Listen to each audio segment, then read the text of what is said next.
ભરૂચ જિલ્લામાં સ્થાનિક સ્વરાજ્યની ચૂંટણી દરમિયાન રાજ્યના જળ સંપત્તિ મંત્રી ઈશ્વરસિંહ પટેલે પોતાના વતન કુળાદરા ગામે પરિવાર સાથે જઈ મતદાન કર્યું હતું। રાજ્યના જળ સંપત્તિ મંત્રી ઈશ્વરસિંહ પટેલે વતન કુળાદરા ખાતે પરિવાર સાથે મતદાન કર્યું।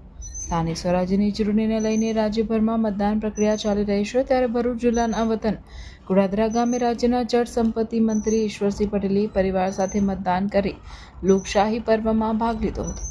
મંત્રી ઈશ્વરસિંહ પટેલ પરિવારજનો સાથે મતદાન મથકે પહોંચ્યા હતા, જ્યાં તેમણે પોતાના મતાધિકારનો ઉપયોગ કર્યો હતો। આ પ્રસંગે તેમના પુત્ર ભવ્યરાજસિંહ પટેલે પ્રથમ વખત મતદાન કરી લોકશાહી પ્રક્રિયામાં જોડાતા ઉત્સાહ વ્યક્ત કર્યો હતો। મતદાન બાદ મીડિયા સાથે વાતચીતમાં મંત્રી ઈશ્વરસિંહ પટેલે જણાવ્યું હતું કે રાજ્યભરમાં મતદારોમાં ભારે ઉત્સાહ જોવા મળી રહ્યો છે અને વિકાસના મુદ્દે જનતા ફરી એકવાર ભાજપ પર વિશ્વાસ મૂકશે। તેમણે દાવો કર્યો હતો કે સમગ્ર રાજ્યમાં ભારતીય જનતા પાર્ટી ભવ્ય બહુમતી સાથે જીત નોંધાવશે। મંત્રીના મતદાન પ્રસંગે સ્થાનિક ભાજપ કાર્યકર અને સમર્થકોમાં પણ ઉત્સાહનો માહોલ જોવા મળ્યો હતો। મતદાન મથક બહાર સુરક્ષા અને વ્યવસ્થાના પૂરતા બંદોબસ્ત વચ્ચે મતદાન પ્રક્રિયા શાંતિપૂર્ણ રીતે સંપન્ન થઈ રહી છે।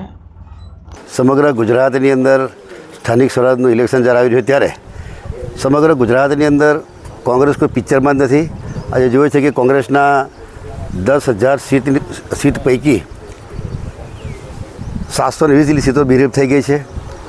અંકલેશ્વરની વાત કરીએ ત્યારે 3 તાલુકા પંચાયતની સીટો અને 1 જિલ્લા પંચાયત સીટો બિનહરીફ થઈ છે। સમગ્ર ભરૂચ જિલ્લાની અંદર 12 જેટલી નગરપાલિકા, તાલુકા પંચાયત, જિલ્લા પંચાયત થઈને 12 જેટલી સીટો બિનહરીફ થઈ છે। કોંગ્રેસ પિક્ચરમાં જ નથી। સમગ્ર જગ્યાએ ભારતીય જનતા પાર્ટીના જે અનેક કામો થયેલા છે એને લઈને તમામ પ્રજાઓ પણ ભારતીય જનતા પાર્ટીની સાથે છે। અને જે પ્રકારે ગરમીના દિવસો છે ત્યારે તમામ મારા મતદાર ભાઈઓને અપીલ કરું છું, તમામ ભાઈ બહેનો 11 વાગ્યા પહેલાં ગરમી પડે પહેલાં મતદાન કરે અને ભારતીય જનતા પાર્ટીના તમામ ઉમેદવારોને ભવ્ય વિજય અપાવો એવી સૌની વિનંતી કરું છું।